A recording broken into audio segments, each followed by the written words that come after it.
sudah ada Postpartum. pengeluaran ASI atau Raba atau kiri dan kanan. Pertama raba dulu, terus meraba equasinya tidak. Kalau ada nyeri itu Kalau ada nyeri ya tidak. pada payudaranya. Biasanya kalau bendungan itu bisa muncul di hari kedua, hari ketiga. Kalau hari pertama biasanya belum terlalu pengisian ASINya belum maksimal ya. Tapi harus dicek ada kolostrumnya enggak, ASINya udah keluar atau belum ya. Nanti tangan kita bentuknya huruf C ya, bentuk seperti ini, kemudian kita akan tekan. Pemeriksaan postpartum. Terus di bagian abdomen. Nah, beda lagi di bagian abdomen pada ibu postpartum.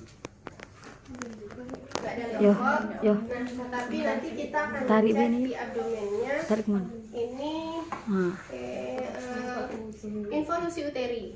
Ya, pertama kita inspeksi Masih simetris postpartum, enggaknya. Ada bekas luka enggak? Kalau sesar biasanya ada bekas luka. Masih ada luka apa yang dibalut atau enggak?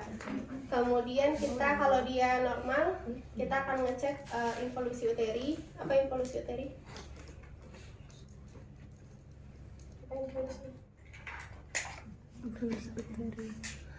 Kita akan ngecek fundusnya ya, kita kembali mengecek fundusnya, lakukan pemeriksaan tinggi fundusnya ada di mana. Kalau pada ibu baru melahirkan, begitu baru melahirkan dia biasanya di pusat ya, pas di pusat di umbilikus itu tinggi fundusnya, dan dia akan menurun setiap harinya itu 1 cm ya, 1 cm dia akan turun. Jadi kita bisa cek tadi di tinggi fundus uterinya dia batas mana, batas umbilikus, bisa 2 jari di bawah umbilikus ya nulisnya, dan 4 jari di bawah umbilikus kayak gitu. Biasanya dengan hitungan jari aja, 2 jari di bawah umbilikus.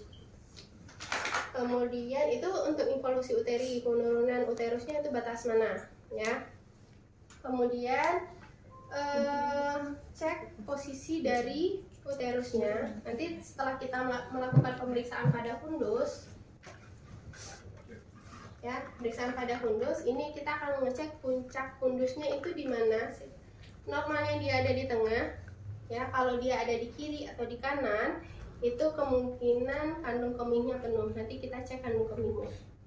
Ibu sudah buang air kecil atau belum ya? Oh belum, dari sejak melahirkan belum buang air kecil. Berarti kalau dia belum buang air kecil dari sejak melahirkan sampai 12 jam setelah melahirkan itu belum buang air kecil, itu harus kita bantu mengeluarkan dengan kateter ya. Tapi kalau dia mampu berkemih, silakan ibunya coba berkemih dulu, silakan ke kamar mandi buang air kecil dulu ya. Nanti baru akan kita cek lagi uterusnya posisinya di mana. Kemudian uterusnya apa? Ada teraba keras enggak? Normalnya dia masih ada kontraksi. Ada nggak kontraksi uterusnya? Kalau tidak ada kontraksi uterus, dia ada kemungkinan apa kemarin yang menyebabkan perdarahan pada ibu hamil? Pada ibu melahirkan? Pada ibu melahirkan? Uterusnya teraba lunak? Artinya tidak ada tonus ototnya semuanya, atau atonia Antonia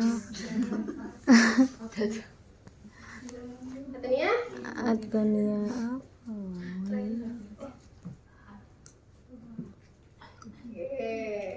Ulang lagi.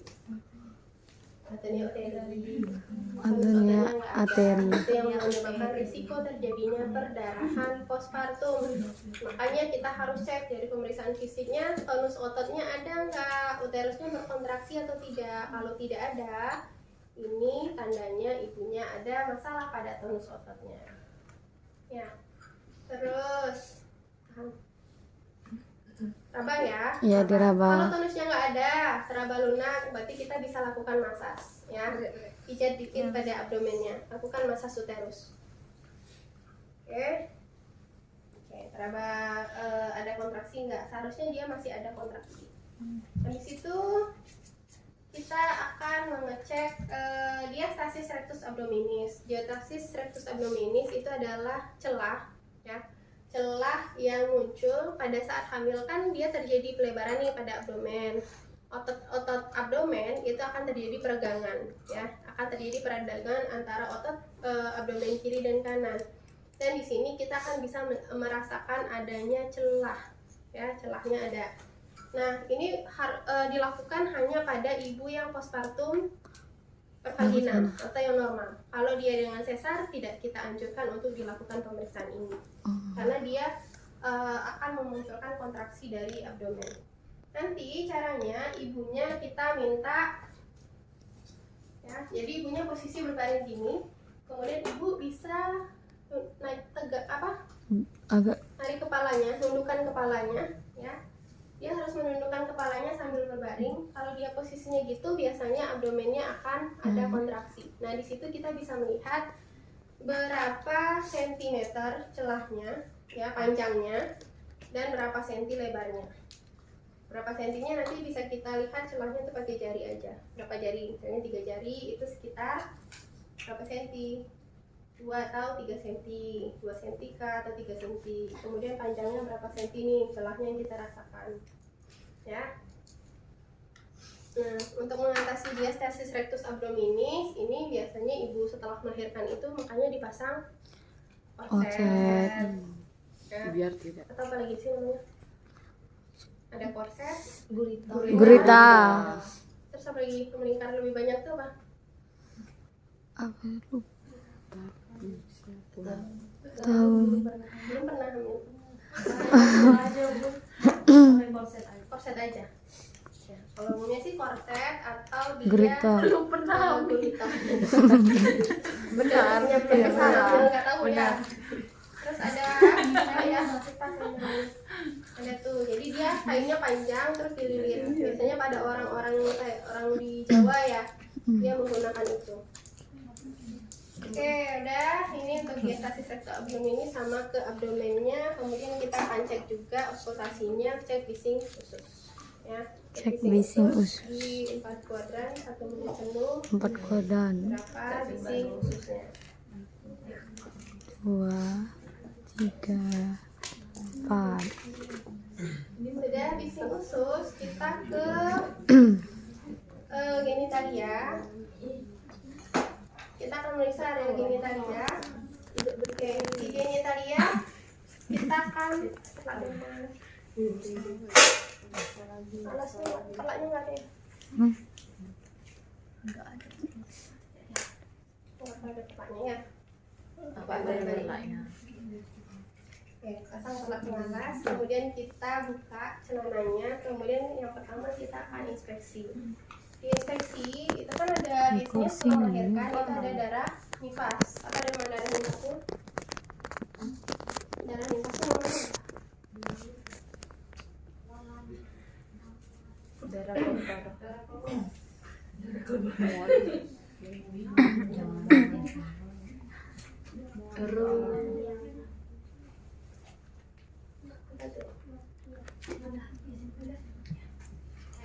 Ada?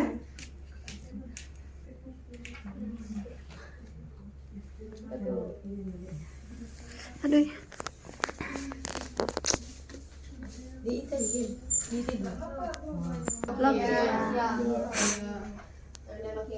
Ada berapa macam lokia? Oh, dem. 3, 4. Apa aja? Loki. Rubra, serosa, Alba. Oke, dia mengatakan 4 ya, sanguinolenta. Rubra, sanguinolenta, serosa, dan alba. Oke. Nanti dicek darahnya, ya. Lokianya tadi berapa banyak darahnya? Penuh nggak satu pembalut? Kemarin untuk perdarahan sudah dibahas kayaknya. Jadi dalam 1 jam penuh nggak? Kalau banyak sekali mungkin ada hemorragik postpartum atau tidak pada ibunya, ya. Cek berapa cc kira-kira darah yang keluar. Kemudian cek warna darahnya, lokeanya warnanya apa. Kalau lokea rubra biasanya berwarna merah kehitaman. Terus merah segar kehitaman sudah apa? Rubra. Darah merah. Kalau rubra itu bunda merah segar. Merah segar. Kemudian Berapa kali buka? Nuklea. Kalau rubra itu biasanya merah segar, kemudian di darahnya itu bisa kita lihat masih ada gumpalan-gumpalan, kemudian mungkin ada sisa-sisa jaringan bayi ya, kayak rambut-rambut bayi itu mungkin masih ada yang keluar dari situ. Baru. Terus kalau serosa kekuningan coklat. Hari keberapa? Hari ketiga biasanya mungkin hari ketiga. Apa? Putih atau kuningan. Yang violeta? Nggak tahu. Ada kecoklatannya. Nah, kalau alba dia sudah berwarna putih itu biasanya sudah lewat 10 hari ya, itu dia bisa udah berubah warnanya. Terus selain cek darahnya yang keluar warnanya, kemudian cek baunya ya. Baunya biasanya bau khas, tapi kalau baunya busuk sangat menyengat misalnya gitu, berarti ada tanda-tanda terjadinya infeksi ya, ada tanda terjadinya infeksi. Nah, kemudian cek ada luka pada perineum enggak ya. Sebelum ngecek luka perineum kita harus lakukan dulu vulva dan vulva hygiene. Vulva hygiene tahu caranya? Sudah belajar? Bersihkan kemaluan. Ya, bersihkan area genitalia. Caranya gimana? Dari atas ke bawah. Dari atas ke bawah. Dari mana aja? Dari atas ke bawah. Dari yang bersih ke kotor. Dari bersih ke kotor. Iya, dari bawah ke sampai ke bawah. Dari atas sampai ke bawah. Dari bawah ke bawah. Typo muncul, sorry. Berarti dari apa? Dari vulva dulu ya. Dari vulva, dari labia mayora dulu. Ya. Sudah belajar dong semester 1. Bunda Pau itu bukan Ya. sih? Jadi pakai kapas sublimat, kapas cebok, ya. Itu kita bersihkan pakai kapas, dikasih air hangat aja udah cukup. Kemudian dibersihkan pakai biasanya 3 sampai 5 kapas ya. Area vulva dulu, area apa dulu? Ini udah nggak bisa dulu. Jadi area labia mayora 1 kali usap, buang. Labia mayora kiri kanan 1 kali usap, buang. Kemudian labia minora itu nanti kita bantu untuk membuka area vulvanya seperti ini. Pakai gambar nggak ada? Kalian gambarkan sendiri ya. Jadi buka area vulvanya, kebayang? Bisa dibayangkan? Bisa. Oke, buka area vulvanya, labia mayoranya dibuka. Kemudian bersihkan area labia minora dari atas ke bawah. Kemudian yang kiri dan yang kanan. Marombar. Dari klitoris sampai ke anus. 1 kali usap. Kalau kotor lagi berarti tambahkan lagi. Nah, nanti baru bisa kita lihat nih luka pada perineumnya ya. Kalau ada luka pada perineum, Ini yang ada jahitan bisa karena robekan, yang lapisan bisa karena ada episiotomi, itu akan kita klitoris itu di sini. ada tanda-tanda reda ya, tanda-tanda reda. Apa itu?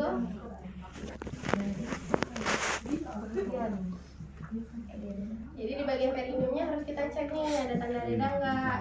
Red, ada kemerahan, edem, ada pembengkakan, ekimosis, ada bintik-bintik merah enggak di sekitar luka perineumnya? Lagi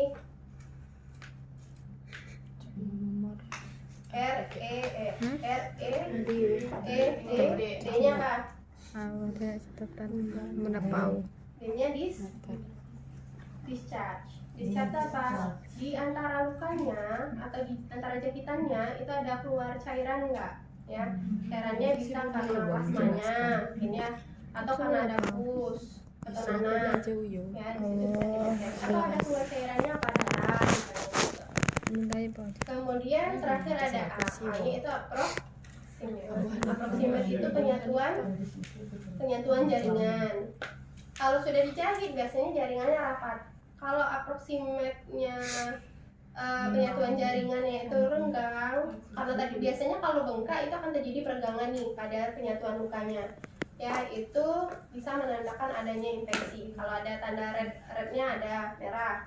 ada ekimosis, membuka, kemudian ada pengeluaran cairan kayak pus atau nanah, kemudian penyatuan jaringan tidak baik, berarti itu ada tanda-tanda infeksi pada luka perineumnya.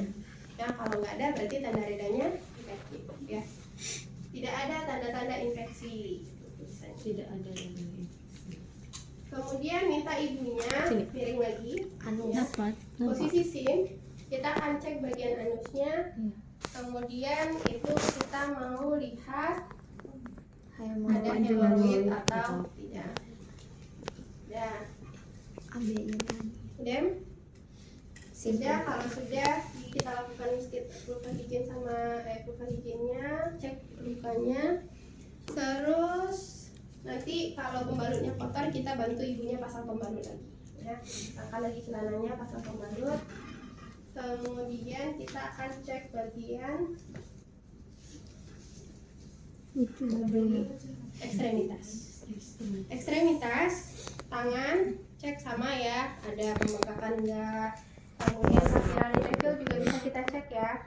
CRT-nya kita cek tekan. Kalau dia normalnya apa? 5. Langsung berubah lagi. Kembali ke Kembali dalam waktu 3 detik, 5, tidak sebentar, 3 detik. 3 detik, 3 detik. 5 detik. Iya, kurang dari 2 detik. Kalau Langsung dia kembali. sudah lewat dari itu berarti ada tanda perfusi perifernya tidak baik. Mungkin anemia, kekurangan darah Langsung. ya. langsung. Kekurangan volume darah atau mungkin jadi anemia. Kemudian pada area kaki, di kaki. Terlepas langsung berubah. Nah, bedanya juga rasanya. Cuma cek itu yuk. akan kita cek. Pertama cek edem enggak. 1, 2. Ya. Kemudian Kuku udah kucang, kuku dingin. Terus kita akan mengecek namanya Homan sign, ya, tanda Homan. Cara mengecek tanda Homan, ini kaki satu tangan itu menahan pada area betisnya, ya. Kemudian kita lakukan dorsofleksi. Ini masih berpatung. Angkat kakinya. Wih, masak fisik ini enggak sih? Ini kita Paspartum. ya, lakukan penekanan seperti ini. Kalau ibunya mengatakan ada nyeri, sakit nggak bu? Nyeri nggak bu? Bagian kaki atau betisnya? Ada. Itu tanda Homannya positif. Oke, tanda Homan positif ini menandakan ada tromboflebitis. Ada tromboflebitis. Berarti situ ada pembekuan darah ya di sini. Jadi kalau untuk mencegahnya itu mobilisasi dini perlu dilakukan. Jadi setelah melahirkan itu nggak boleh ibunya duduk-duduk aja kebanyakan tidur. Jadi dia sudah boleh jalan-jalan ringan ya. Kalau dia pos sesar, apa yang harus dilakukan? Setelah operasi sesar? Kalau setelah baru melahirkan yang secara pervagina ibunya kan nggak ada masalah nih, ya kakinya nggak ada masalah. Jadi dia boleh